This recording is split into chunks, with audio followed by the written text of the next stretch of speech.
Good morning, everyone. And again, happy Father's Day to those of you who are fathers, as well as those who may not be fathers, because we celebrate the masculine principle today and the divine blessing that it brings to this planet. So this morning, my name is, by the way, Swami Devaki, and this is Dr. Michelle, and hello to you online as well. And I'll be reading from Rays of the One Light. These are weekly commentaries from the Bible and the Bhagavad Gita, and it's written by Swami Kriya-yoga. And today is why or how devotees rise. Truth is one and eternal. Realize oneness with it in your deathless self within. The following commentary is based on the teachings of Paramahansa Yogananda. Last week we asked the question, why do devotees fall? And we considered the downfall of Judas in this context. Jesus, in answer to Judas's criticism for allowing Mary to rub his feet with spikenard, a very costly ointment, said, "The poor always ye have with you, but me you have not always." Jesus is saying here that there is one supreme injustice that needs eradication. Poverty, yes, but not of a material kind. Poverty in a spiritual sense. Divine blessings are not common in this world. They are extraordinary. And when they come, we should give them priority above every other consideration. Never allow a moment of inner joy, for instance, to be set aside for lesser duties. Divine attunement is our highest potential, or our highest priority. As Lahiri Mahashaya, the guru of Yogananda's guru, said, listen to the heart's inner sound. Om, which issues from the very center of our being, is man's highest duty. Mary, on this occasion, was not communing in inner silence with Christ's Spirit, as she had been when Martha urged Jesus to reproach her for not helping out in the kitchen. Mary this time was serving outwardly, but in a very different spirit from the restless fussing for which Jesus had reprimanded her sister Martha. Those who see a radical difference between the paths of action and meditation should understand this distinction. To serve in the right spirit is necessary, for only thereby can we overcome our karmic tendencies toward restless activity. The important thing is that the spirit be always inwardly focused, and that in everything we do, we act in loving service to the Lord. Therefore, the Bhagavad Gita says in the 3rd chapter, the state of freedom from action, that is, of eternal rest in the spirit, cannot be achieved without action. No one, by mere renunciation and outward non-involvement, can attain perfection. Whenever the Spirit of God descends upon you, however, remember the words of Jesus. Me you have not always with you. And thus, through Holy Scripture, God has spoken to mankind. Om, Om, Om.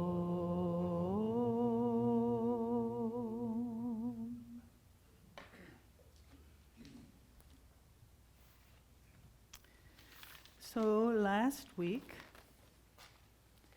we focused on how devotees fall. And we talked about Judas, who had the karma, the very, very good karma, probably after incarnations and incarnations of moving in this direction, ended up as Jesus's inner circle, as a part of Jesus's inner circle. And then what happened? He got caught in delusion. And his mind went down into worldly thoughts and into worldly concepts of power. And he began to think that he knew better than Jesus. And so he fell. And as Master tells us, the only time, or when we will only stay free from delusion, when we hit Nirvikalpa Samadhi. And that is the final and immersion into God.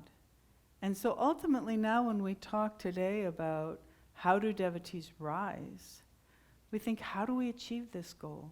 How do we go towards nirvikalpa samadhi? And as is pointed out in the reading, one way is through service. And the way to work with service is to commit 100% to what it is that you're doing. As what Master says, we have the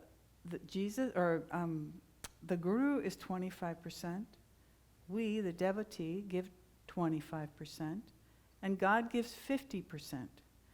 And so we have got to give 100% of our 25%. And that's daunting. And I don't know how many of you were here when Sergio and Narayani were here, but Sergio came on stage with a tremendous amount of energy. And that's really what we have to do. When you look at the saints, none of them are wimps. They're all pretty darn strong.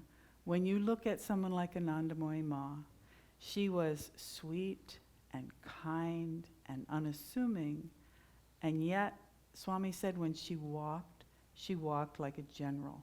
She was focused. She was constantly centered within. And this is the example that we have all got to follow. And it's daunting. It can be extremely daunting. But we have to learn to step in the right direction. And how do we do that?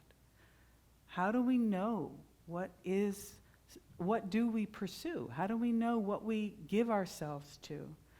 Well, we have to ask ourselves, is this going to take me closer to inner freedom, or is it going to take me closer to bondage? And this is a question not only do we ask on the bigger issues, but we should be asking it in every moment of our lives. Will this take me to freedom? Inner freedom. Not just, freedom from eating ice cream, but actual inner freedom. The highest duty of mankind is to love. And that's what we've been given that opportunity to do. We get to choose. When we go towards freedom, does this bring us freer in our hearts? Are we more calm? Are we more joyful? Are we more in love with the divine? That's inner freedom. So that's the path that we've got to go. And when we follow this path, or when we make these choices, we have to commit 100%. As Swami used to say, when someone asks you to do something, do it. And do it. If you say, yes, I'm going to do it, then do it. He said, keep that as almost like your guideline. Don't get wishy-washy about it. Don't sit back and say, well, okay, so let's see how I feel when the time is right, when this actually comes and presents itself to me. When you say you're going to do something, commit to it.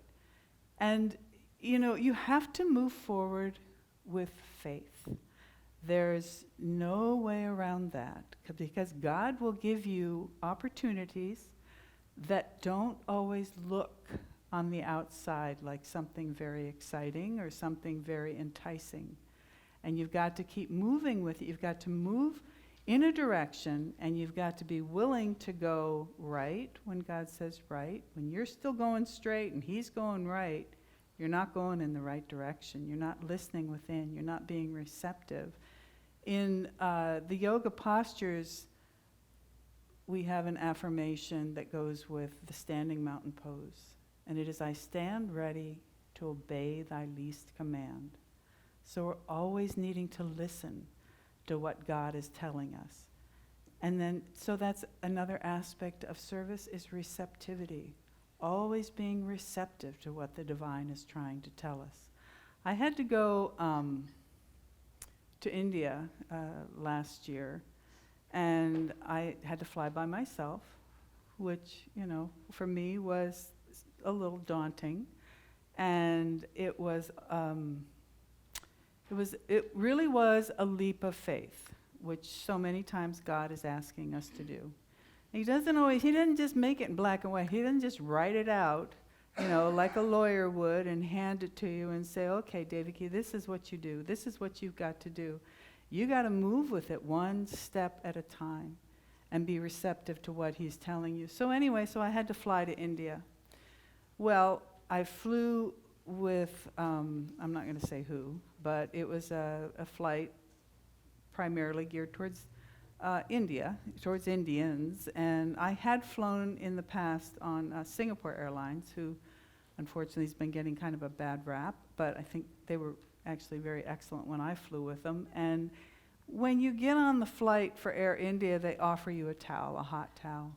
And so they let you rinse your face, and it's refreshing and it's soothing.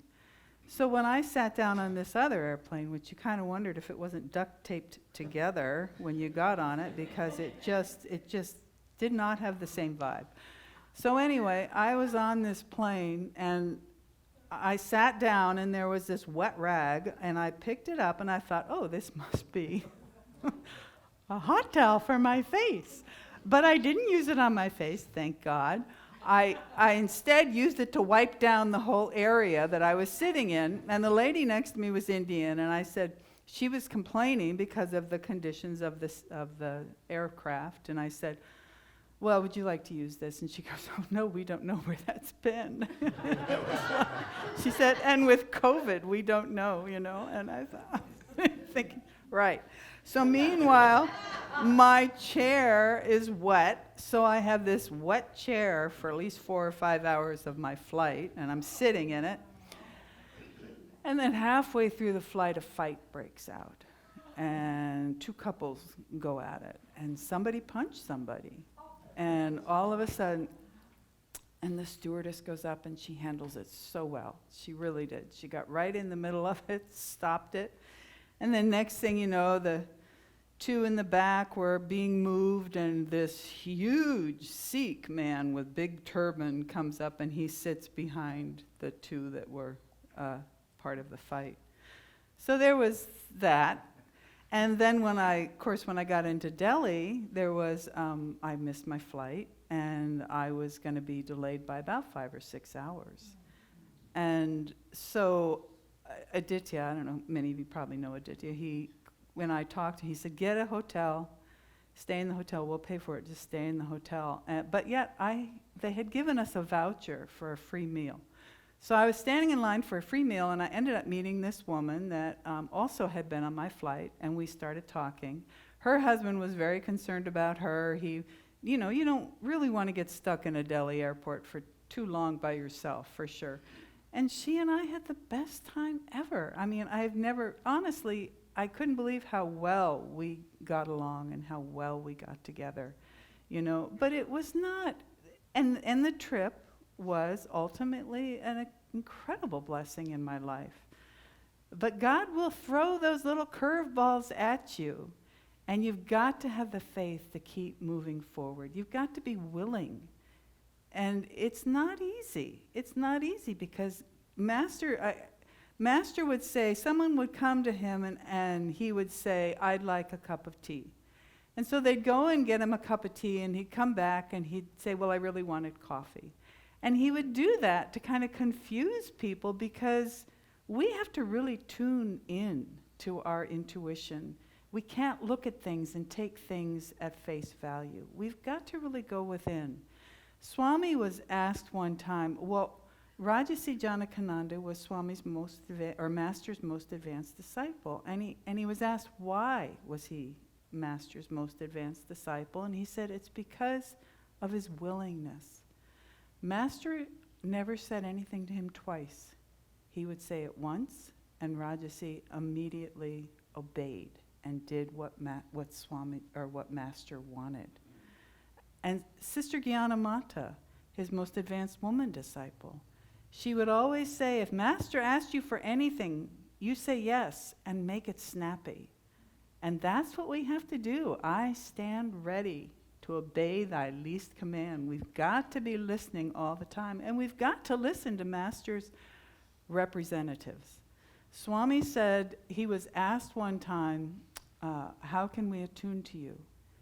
And he said, well, take a look. Take a look at what I'm doing. And how can you help what I'm doing? How can you be a part of what I'm doing. And through that extension, you will reach the master. And you will then become attuned to master, and through that extension to God. And so the other aspect that we have to tune into is, of course, meditation. Again, that was brought up. And joy and bliss, those are the goals, but those are also the solution. And so Vidura, many of you know Vidura, he was back at Ananda village. He had been the village manager for many years. And Vidura and his wife led pilgrimages to India. And so he would go ahead and he would scout out, and he would meet with people, and he would set up different spots that they would go to. And he said, one morning I woke up and I was late. He said, and so I didn't meditate. And so he got up and he went to these places. He said his whole morning was a total disaster.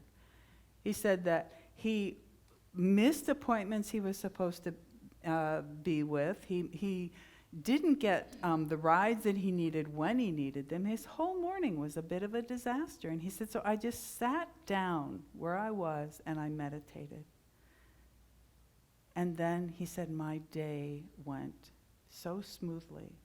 Everything fell into place. So joy is the solution. And you really need to try to tune into that. Consciousness, everything comes from consciousness. Our thoughts, our actions, our energy, it all comes from consciousness. And so if you can hit the highest level of consciousness, which is bliss, and we won't always hit it in meditation. That's the tricky part. We think, I've been meditating for how long and I still don't feel joy, I still don't feel bliss. But again, you put out the energy, you never know, because God does take our 50%. You never know when God's going to come in and say, oh, well, I think, Devaki, you've put out enough energy. Psh, let's raise her up a little bit here. You never know when God is going to do that. Never. So don't ever try to judge who you are on the spiritual path. Be very careful with that.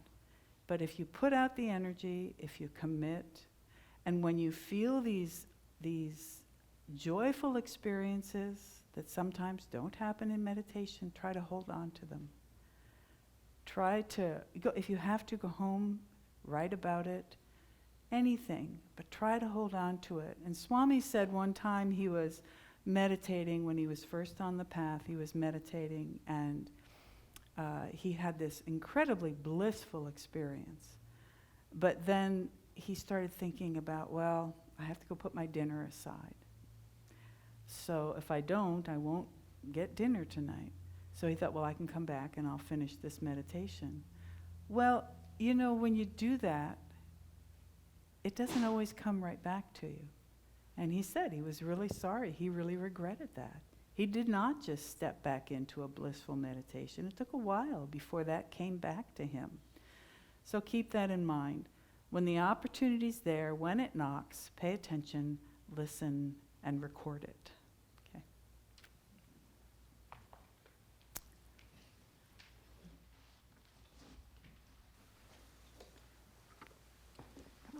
Please leave that there, Bhaktan. Bhaktan. That's okay. Good morning, friends.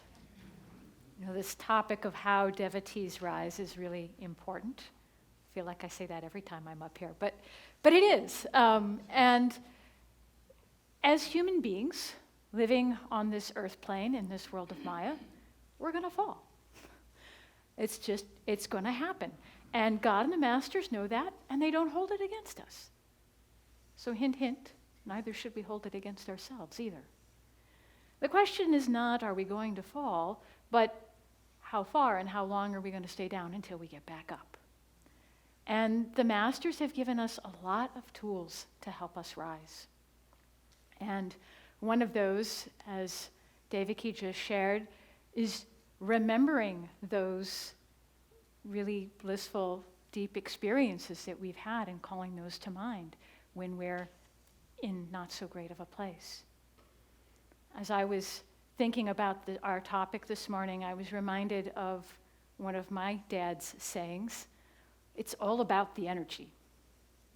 And if you think about it, that's really sort of part of this picture, because when we have fallen or when we're trying to rise and get back up again, where is our energy? Where is our consciousness? Where are we putting funneling our life activity into?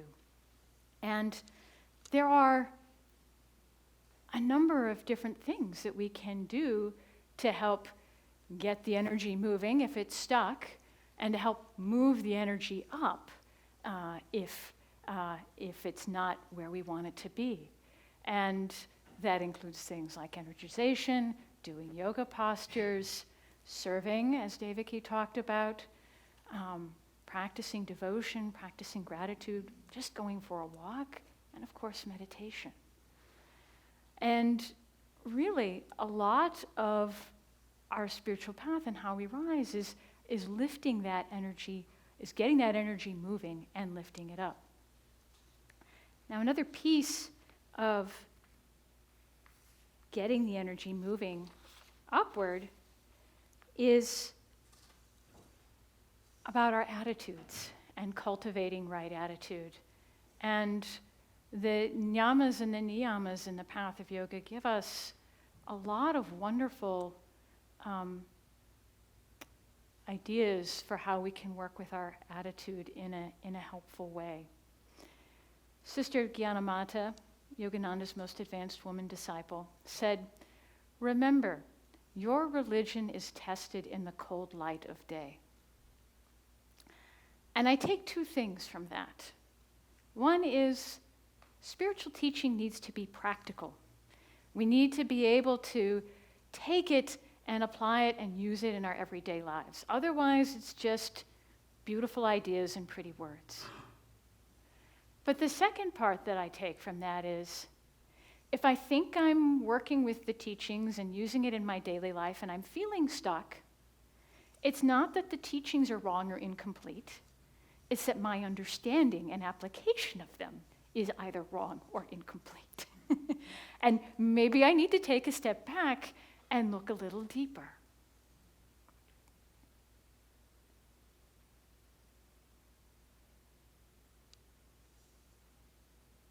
When we first start on the spiritual path, we may be practicing the teachings maybe 5 or 10% of the time. And we may start to have a lot of really wonderful experiences of joy and upliftment. But over time, that 5 or 10% isn't enough. It's like when we first start meditating. 10-minute meditation may feel blissful in the beginning. We may think we're in heaven.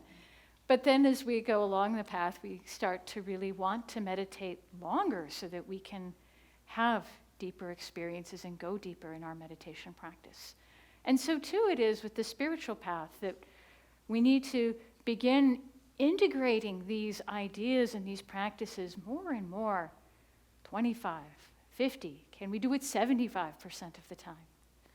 And it's not like God is saying, you better practice right attitude 100% of the time or else you're going to suffer. No. Rather, God is saying, my child, I want you to feel more of my love and joy in my light, flow more freely into your life. But you've got this attitude that's blocking my light from reaching you. Open yourself up. Let go of that attachment to that attitude and let my love and light and joy flow more freely into your life.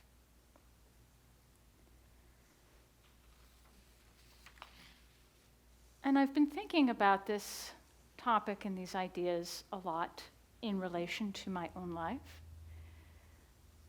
I've been taking some time off work recently because I've been feeling rather burnt out.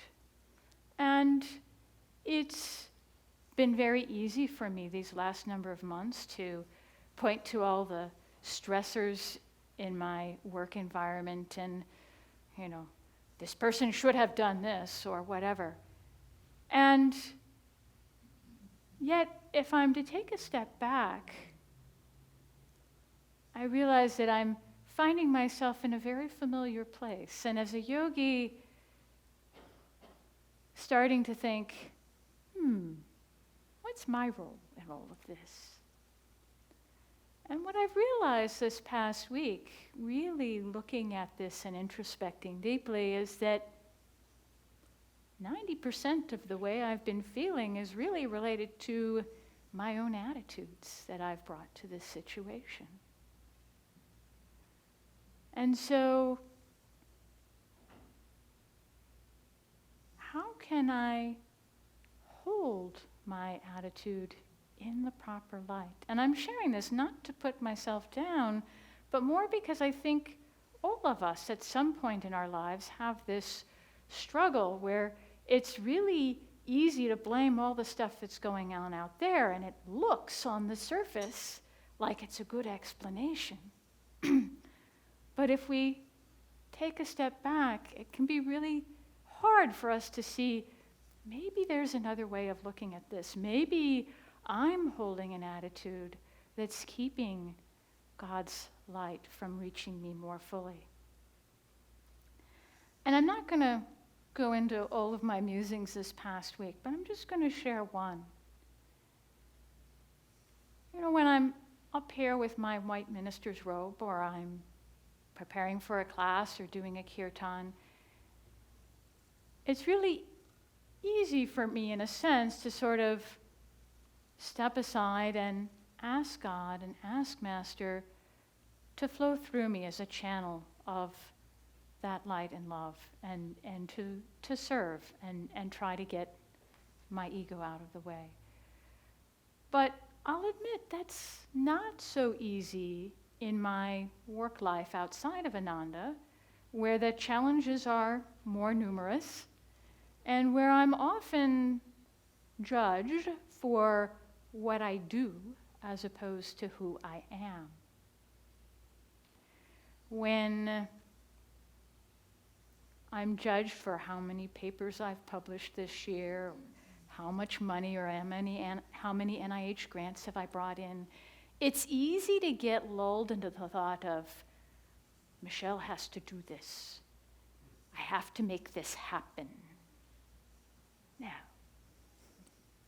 the longer I've been on this path, and the more I step back and watch, it's not Michelle doing anything. It's all God as the doer.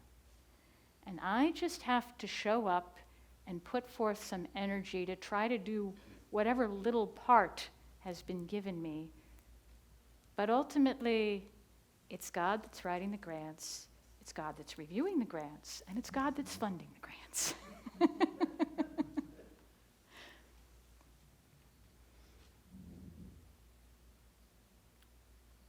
And speaking of these attitudes that help us to rise, can I then feel some gratitude for these challenges that have caused me to step back and think about things? Because ultimately, that's what's going to help me to shift those attitudes that have been blocking that divine light from entering my life more fully.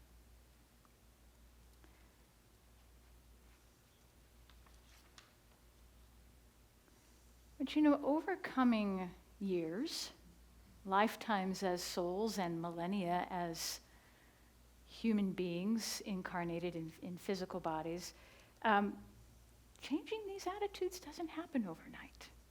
And God understands this, and He wants to help us along. And so He gives us the exact lessons that we need in order to move forward on the spiritual path. But so often when we experience challenges in our life, our evolutionarily designed stress response kicks in, right? And we tend to shut down, we tend to revert back to old and familiar ways of being, as opposed to opening ourselves up and saying, okay, Divine Mother, what's the lesson here? Right? Isn't that true? Rather, we say, Divine Mother, I'll get back to you when I finish dealing with this thing over here. And this place called Ananda is really a wonderful opportunity and gift for all of us, because it gives us a safe place to begin to practice these attitudes and these teachings and to experience them.